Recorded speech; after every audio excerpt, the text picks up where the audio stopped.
Welcome back to Season 2, Episode 2 of Puck Drop. Today, we're going to be talking about everything Raiders and everything NIHL. Brody, are you ready for this week's episode? Ready as I'll ever be. I'm going to be honest. We had a great interview planned up for today, which I happened to lead, and it was a great interview, I'll tell you. It's a brilliant interview.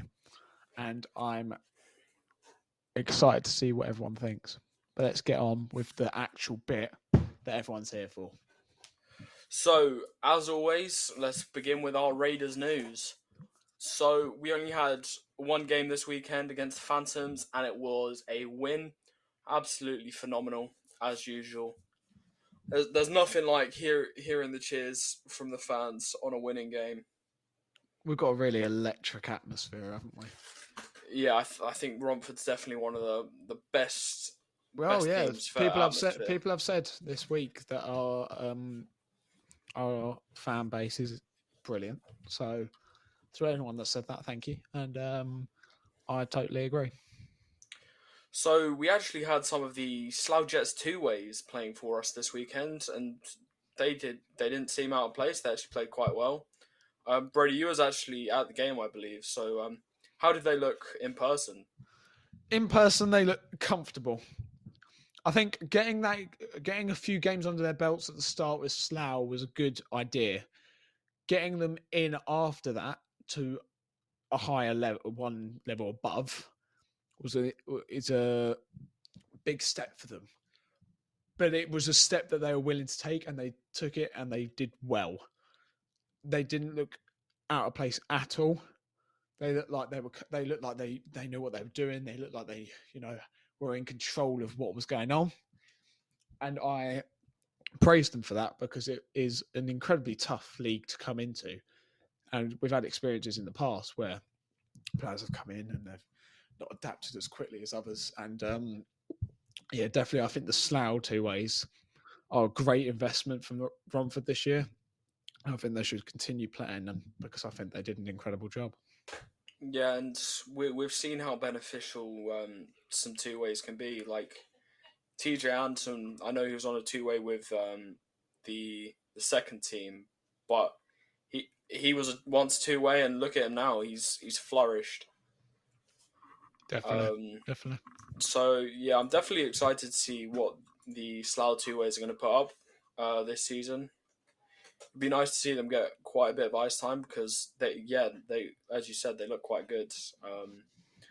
And another one, we saw Thomas Brown on the bench for the first time, and I'm quite excited to see him ice properly this season, because with Billingham he had two quite impressive seasons. So I think he's definitely a good candidate for this league. I think he's going to do great when he gets his first game between the pipes. Yeah, definitely. I think he will flourish in the league, and I think he'll do good for his career to come into still playing in England and still playing at a high level in England. I think it's another good investment from Romford, and I think we should definitely look out for him in the future. I've noticed we really like using that word flourish when we're talking about upcoming talent, but I think that is just because that's what happens when talent comes into Romford. Yeah, it must be the ice. Could be the ice. Yeah. Maybe it's just the ice that's helped them. Maybe Gary is like laying down special ice that just makes them skate better. Exactly. Could well be that. Mention. Shout out to Gary there. There you go. So I think that's pretty much summed up my Raiders news from this week. Unless you have anything else to add, Brody. Let me just try to think quickly. Let me use my brain. You might hear my brain twirling over it. You can hear the hamster in its wheel running around. Yeah, you can. Yeah. I think overall against Phantoms, it was a good game.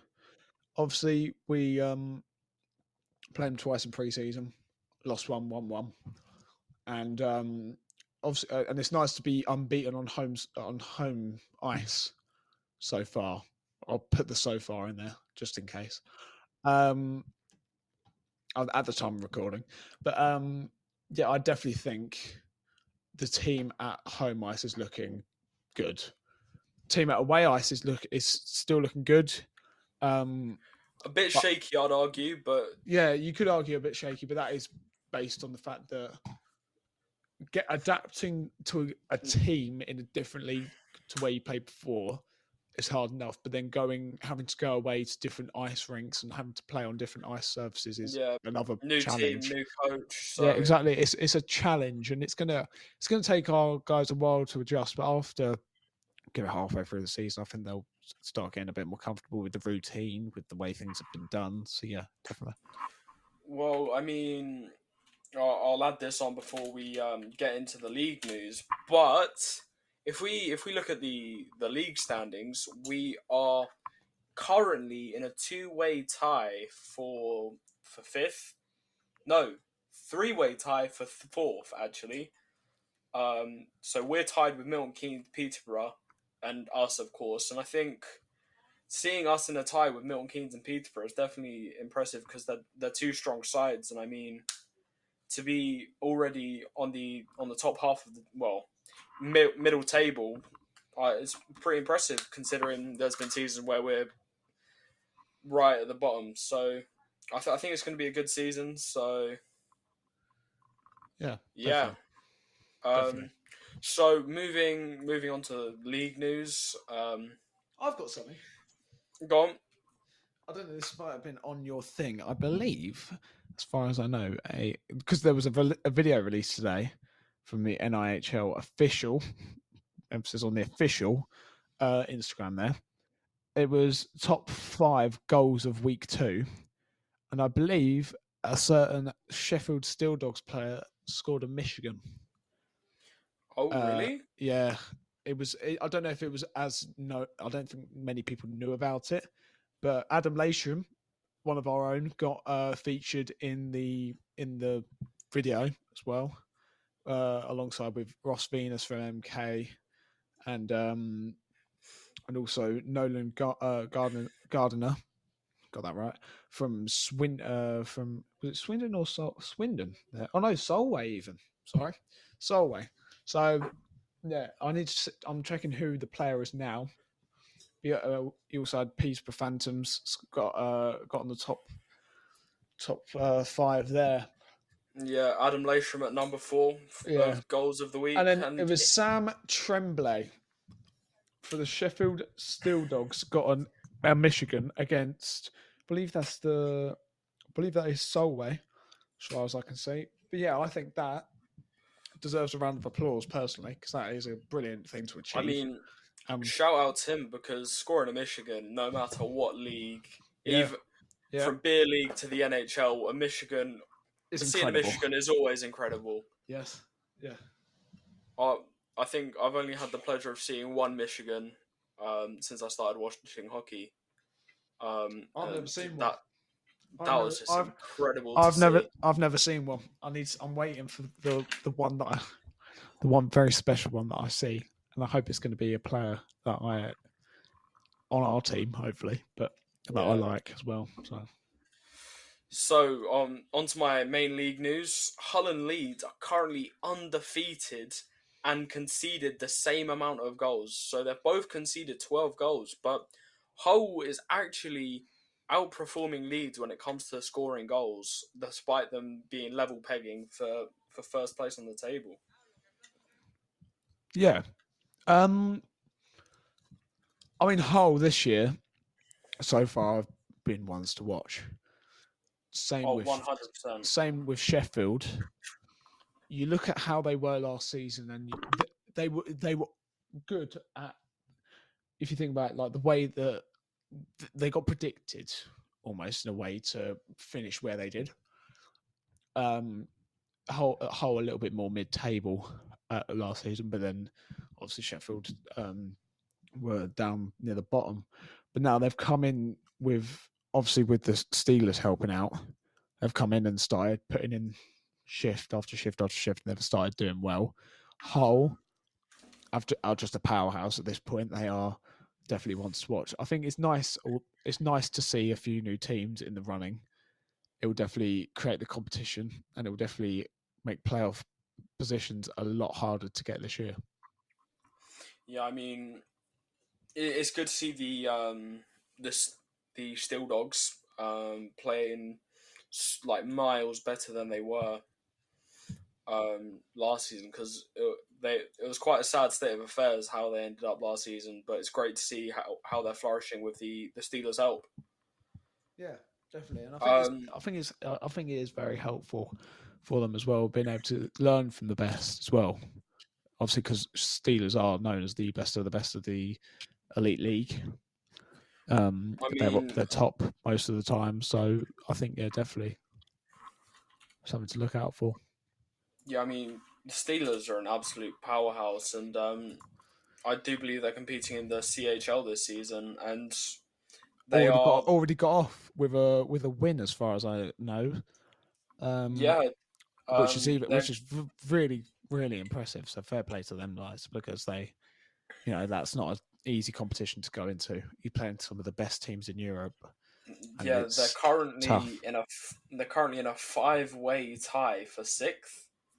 Um, and being sixth out of 24 teams is mighty impressive, especially for a team in a country that isn't typically associated with hockey. And I think it's great for people to see that England is more than just a football nation. It is a hockey nation. People need to be told.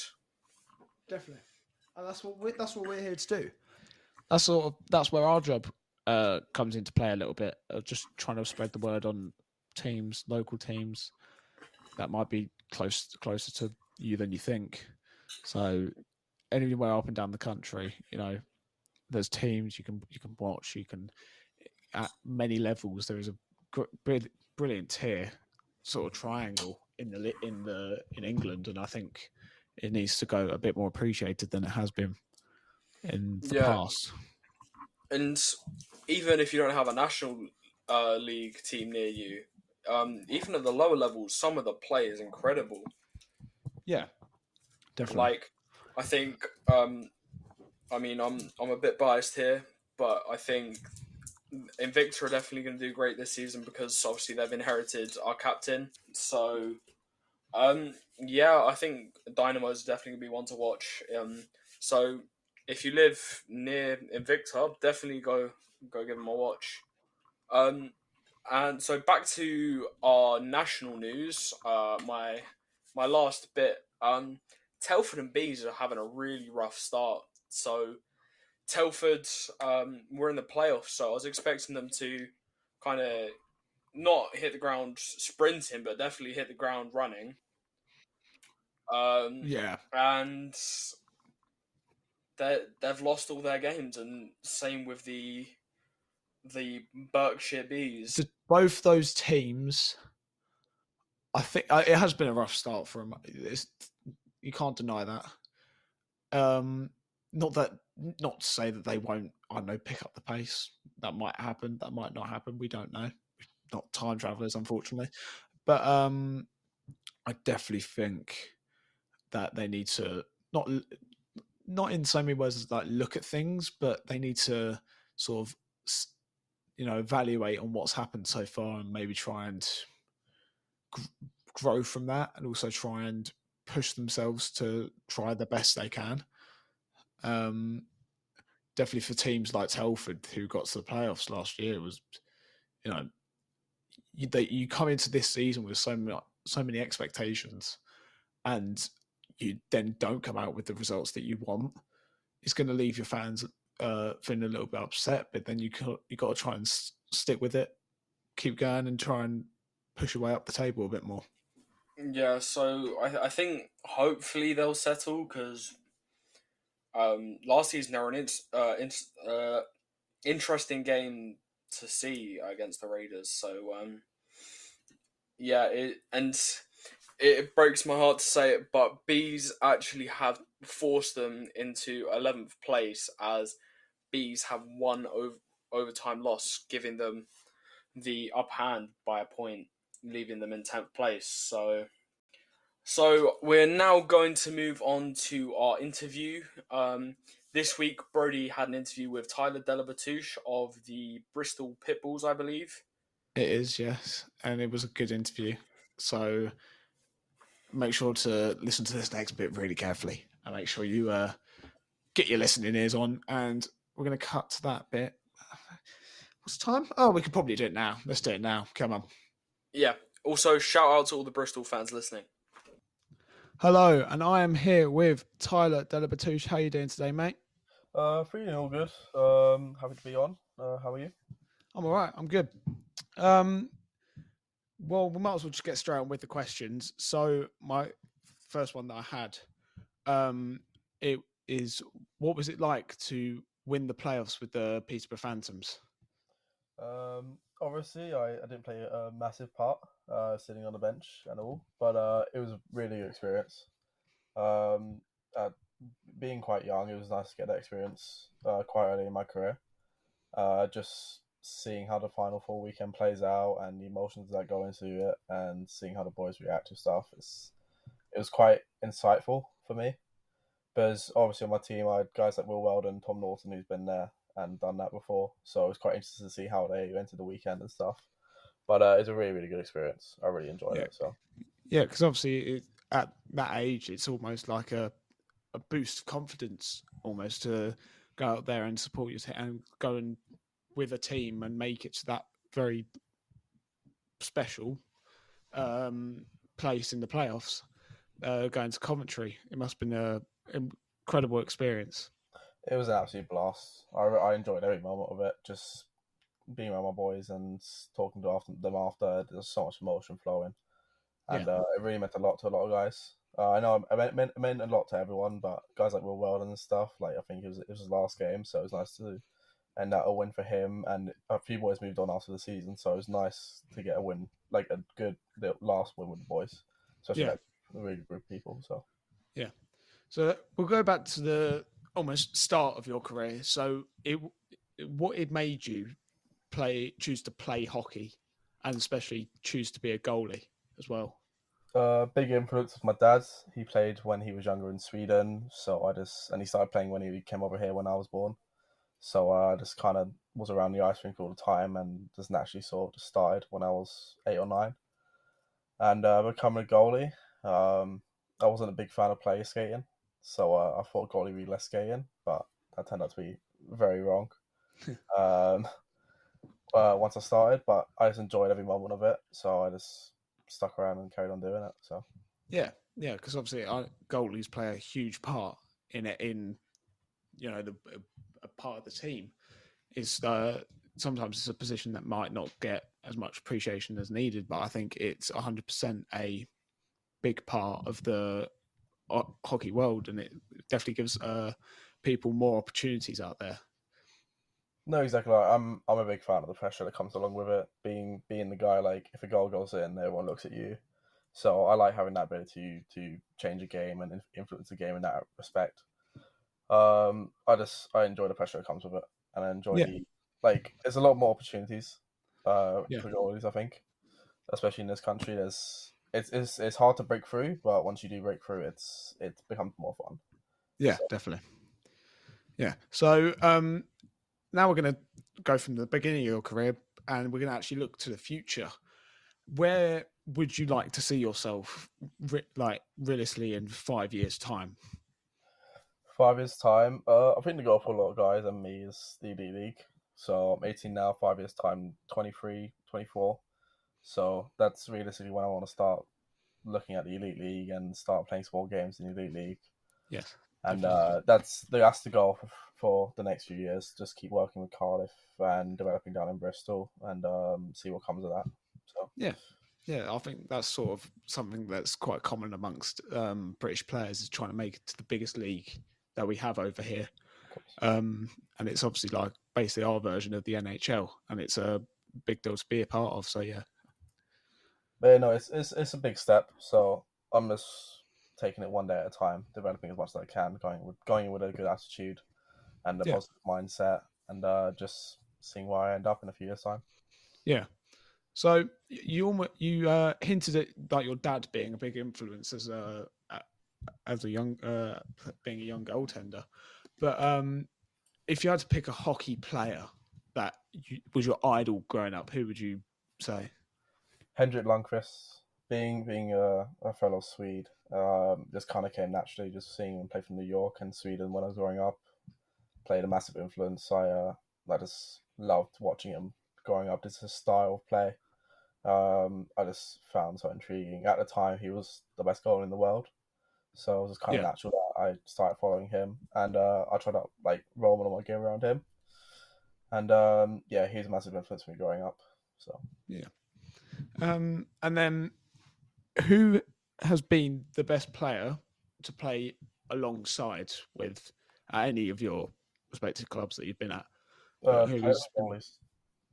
Well, you can do both if you want. You Do can do both? goalie player. Yeah. Goalies, I got two: Ethan James and Jordan Marr, and Danny Milton playing alongside those three the past few years. They were really influential into my game. Being my goalie coaches when I was growing up, it's kind of nice to start playing alongside them guys and being on the same team as them. And they just taught me so much about the game, especially Ethan James and Jordan Marr. Jordan Marr's probably my greatest role model past 2-3 years. I talk to him all the time, just about how stuff's going and what I can do, this and that, what I think, my ideas. And he was a massive role model for me when I was in Peterborough. I tried to do what he did and how he warmed up, and that's how I warm up now. And I just try to follow what he did. Yeah, he was really influential for me. Obviously, Ethan is a part of the club that we support, Romford Raiders. And obviously, you play for them as a in the academy. What was that? Was that experience almost like lifting for your career? Did that almost like start you off quite well? Yeah, I was quite lucky in respect. There was a few injuries to some of the goalies at the time, so I was able to sit on the bench when I was 16 for Raiders. That was a really, really cool experience for me, being that young and just seeing how a semi-professional hockey team works. Just playing alongside adults it matures you so quickly, and just watching them play, it was really cool to watch. And obviously, goalie is quite it's a high demand sort. It's quite straining injury wise. Yeah, it's quite common to get a goalie injury, but that's sort of where you guys go out and put your bodies on the line every game. And honestly, I think personally, on my personal behalf here, I respect you guys very much on all the things you do and how you work around things, how you your hand-eye coordination must be immense. But it's stuff that we've been working on since we were 10 years old. Yeah. So it's a long process to get the consistency. But I think once you get older, and that comes naturally. But watching Ethan James when I was 16, because I play quite similar to Ethan, so it's really to see how he plays in a game and what he does in these situations and stuff. So that was really, really good for me when I was growing up. So honestly, I respect it very much on all you guys do. So yeah. And then also, who has been the best player that you've played against? Best player I played against. This could be a goalie or a player, either or. Best goalie I've ever played against.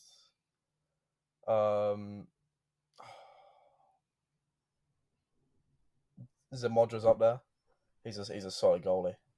He's a really, really good goalie to play against. And I played against Jordan Marr a few weeks ago, so that was pretty fun playing against him after backing him up for a few years. But playing against Zamodra, he's just a solid goalie, man. He's just so smart. He just reads the game so incredibly well, and he's just an amazing goalie. So, and best player I've ever played against, probably Bartholomew last year again for Hull.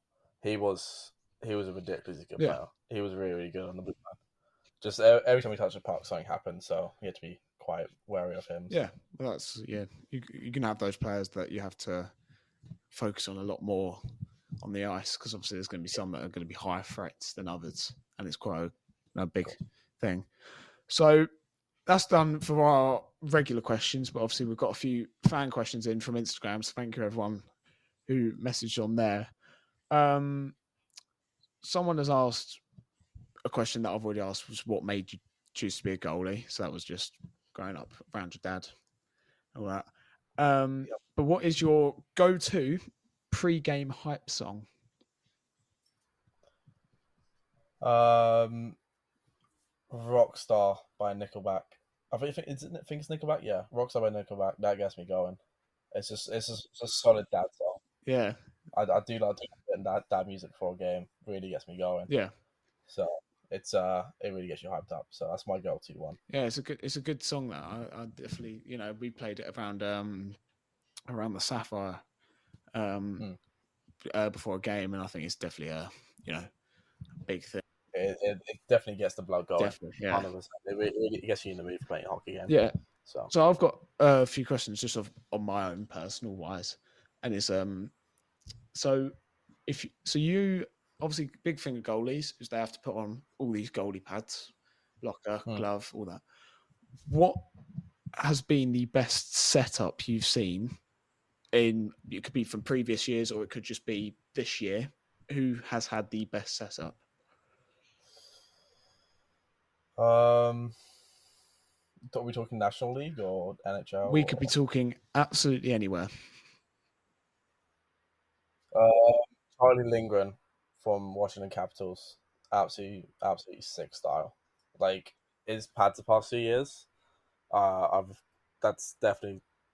copied some of his designs, admittedly, here and there, because his style, his pad designs are like crazy. They're really, really cool. So I really like watching him and watching his pads and stuff. So yeah, I think honestly, I'll sit there sometimes and just sit there and start designing custom goalie pads and all that, thinking, if I played for this team, I'd have these colours, this design, and all that. And I think it's a big part, and it does show a bit of identity, and especially with a helmet as well, because very much you've got lots of customization options for a helmet, and you can almost express yourself just through that. Yeah, I've actually got my Bristol mask coming in a few weeks' time. Just nice. I was a bit late, so it's a bit late to the season, but I've got it coming in a few weeks' time. So that's a pretty cool design I think I've done. So I can't wait for that to show off. Yeah, obviously. So you've played under a few coaches here and there. Who would you say is probably the best coach that you've had, based not just based on who played the best hockey, but who's been most welcoming off the ice, has been very helpful? Ewan King, Sean Easton, Slava Kudakov. They're my three favorite coaches. All of them just have their own views on the game and their different aspects that they do well. And it was really fun growing up. I played the academy, and Sean was my coach for 2-3 years, and he was my coach down when I was in Raiders as well. So it was really fun being around him all the time. He just knew so much about the game, so I learned a lot of him. And Slava Kudakov, he's the mastermind of the National Ice Hockey League. So that was really cool, like seeing how he works and what he does in the room, how he approaches games. So he's just an immensely smart coach. So yeah, and obviously it's tough because you've got when you start, maybe you go into a season and you start with a new team, you've got to adapt to how that coach wants to play and how that coach wants things to be done. And obviously you're gonna go through that through your whole hockey career. You're going to go through a lot more coaches, a lot more ways of play. So is it easy, in your opinion, is it easy to adjust, or does it take more like mentally wise? It's a bit different for a goalie because we don't really do too many systems and stuff, but it's learning how to play around the team that you got now. So playing in Bristol's different than playing for Peterborough. If that makes sense. It's just different systems, and you got to figure out where the new threats are. So, but it only really takes a few weeks to get used to it. But I enjoy the challenge of doing that. So, and like now with Bristol, I've started to figure out how they play and where the holes are, like where they let shots come through and where the dangers are when playing for Bristol. So that's taken me a few weeks' time, but now I'm starting to understand it. It's becoming a lot easier. So yeah, definitely. That's sort of like what it is like. It'll take a while, but after a certain time, you're going to get used to it, and you're going to be able to put your best on the ice out there. That's the same with every team. Every team plays differently. So whenever you move teams, you have to adapt to how they play. So, but it's just, you don't really have you can't really go over the coach in that respect. They control the team. They control how the team plays. So you just have to kind of work around it and figure out what works for you. Yeah. Right. Well, Tyler, thank you very much for joining us today. It's been a great interview, and it's been great to learn a bit more about what you're like and how your hockey's going this year. So we wish you all the best of luck for the rest of the season. And thank you very much for joining us today. No problem. Thanks for having me. So this weekend away to Bristol, and I'm not gonna say it's gonna be an easy game, but I think it's gonna be an easier game than one of the higher. Well, it's gonna be an easier game than the home game because we've got Hull currently at the top of the table, and I think that's definitely going to be a daunting game. So I think away to Bristol should be an easier game, 100%. But it'll be good to see how the Raiders hold up against the high scoring, undefeated, currently Hull Seahawks. Yeah, I think it's going to be a bit more of a physical game from just this weekend. I think both Bristol and Hull are 100% are very physical teams, and we're going to need to we need to put the effort in there. I think it's just a matter of what happens on the day. Really, you can prepare for it as much as you need to, but at the end of the day, the result is however many times you get that puck into the back of the net, and that could all change within a matter of seconds on the ice. So I think we definitely need to watch out this weekend because it could shock us. Yeah, and I mean, we definitely know how quickly the tides can change after of course the game against, I do believe it was the Wildcats, that was just a massive turnover in the last few minutes, and I was sat at home watching that, and I jumped out my seat when that overtime goal was scored by Jake. It was incredible. I remember, obviously, I work on the live stream behind the scenes for Romford, and I remember just doing the replay, cutting back to the live footage, and just jumping out my chair and running down to go celebrate with the fans. And I think it was an incredible experience to be there. And I think whoever, like Lewis Jones, our coach, and Leish as well, did a great job to try and get some energy into the boys and actually, get them to push on and get that overtime goal. Yeah, I think when we called that timeout, I think that must have been instrumental in securing us the win. Definitely. So I do believe that is all for this episode. I hope you guys enjoyed the interview. And actually, I don't believe I mentioned this last episode, but our new website is now fully up and running. gbpuckdrop.uk. So on our website, you can find everything Puck Drop related, whether it's finding us on YouTube, finding us on Spotify, finding us on Apple Podcasts, and we even have our RSS feed link, so you can add us to your favorite podcast listening app.